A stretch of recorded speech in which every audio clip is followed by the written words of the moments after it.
Halo, Assalamualaikum warahmatullahi wabarakatuh. Perkenalkan, nama saya Siti Maryam dari PPJ Jakarta, Prodi Manajemen S1. Di sini saya akan membahas tentang COVID-19 dan dampak terhadap perekonomian.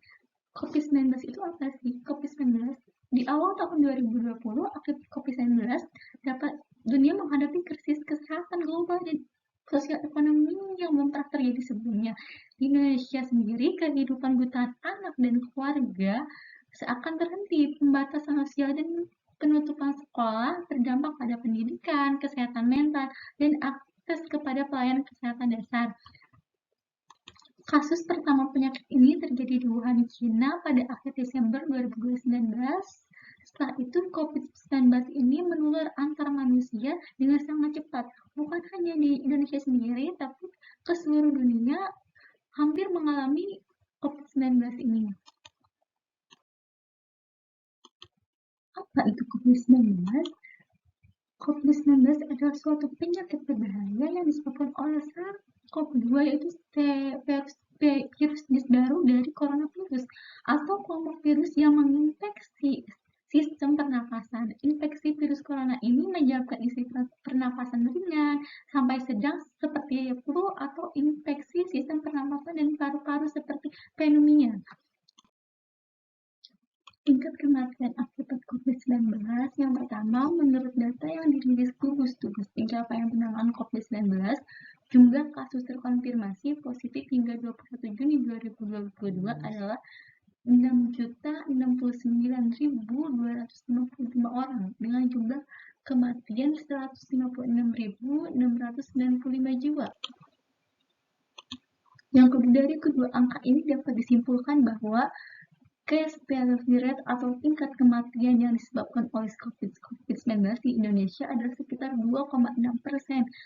CVR merupakan persentase jumlah kematian dari seluruh kasus positif COVID-19 yang sudah terkonfirmasi dan dilaporkan, sedangkan jumlah penyintas atau orang yang pernah terinfeksi COVID-19 kemudian sembuh itu terus bertambah, yaitu sekitar 5.903.461 orang.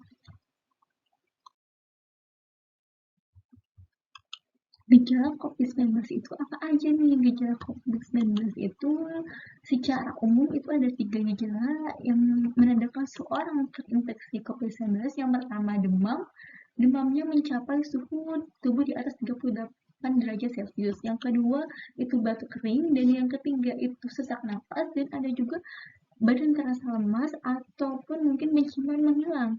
Itu salah satu gejala COVID-19. Apa dampak COVID-19 bagi perekonomian? Dampak COVID-19 ini tuh nggak hanya mengganggu kesehatan, tapi juga mengganggu perekonomian. Salah satunya perekonomian Indonesia mengalami beberapa penurunan, dan ini ada dampak COVID-19 bagi perekonomian. Dampak COVID-19 pada perekonomian, yang pertama, pandemi yang terjadi Maret 2020 telah membuat perekonomian pada tahun tersebut anjlok. Ini terlihat dari pertumbuhan produk domestik bruto pada PDB yang tercatat 2,7% pada 2020. Pada tahun sebelumnya PDB masih tumbuh 5,2%. Yang kedua, peningkatan pengangguran. Peningkatan pengangguran di Indonesia. Dari data yang dipublish oleh Databox per Agustus 2020, pengangguran di Indonesia yang sebelumnya 2,67 juta orang pengangguran menjadi 9,77 juta orang. Peningkatannya sangat drastis karena COVID-19 ini. Dan menurut Badan Statistik, 15,72 juta orang mengalami pengangguran jam kerja akibat pandemi COVID-19 ini. Dan 1,11 juta orang berhenti bekerja karena ada pandemi sementara ini. Yang ketiga, dampak pandemi terhadap ekonomi menyebabkan rendahnya sentimen investor terhadap pasar yang akhirnya membuat pasar kalah negatif. Dalam jurnal Bank Media Informasi Penelitian, Pengembangan, dan Iptek juga disebutkan bahwa pandemi membuat pertumbuhan ekonomi melambat. Hal tersebut dipacu adanya kebijakan pembatasan sosial dan karantina wilayah, sehingga aktivitas ekonomi menjadi terhambat.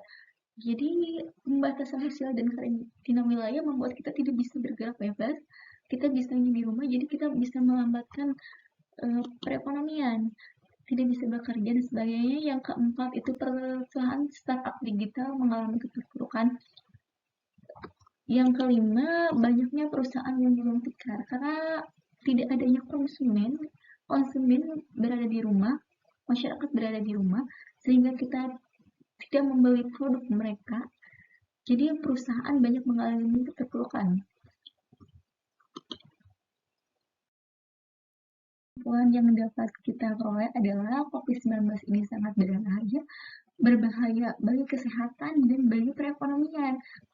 Untuk bagi perekonomian sendiri yang sudah dijelaskan itu perekonomian Indonesia mengalami penurunan seperti rendahnya sentimen investor pasar, yang kedua peningkatan pengangguran yang bertambah dan terus bertambah, terus perusahaan mengalami keterpurukan dan gulung tikar.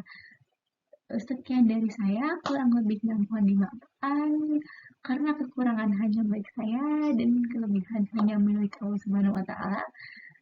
Terima kasih. Wassalamualaikum warahmatullahi wabarakatuh.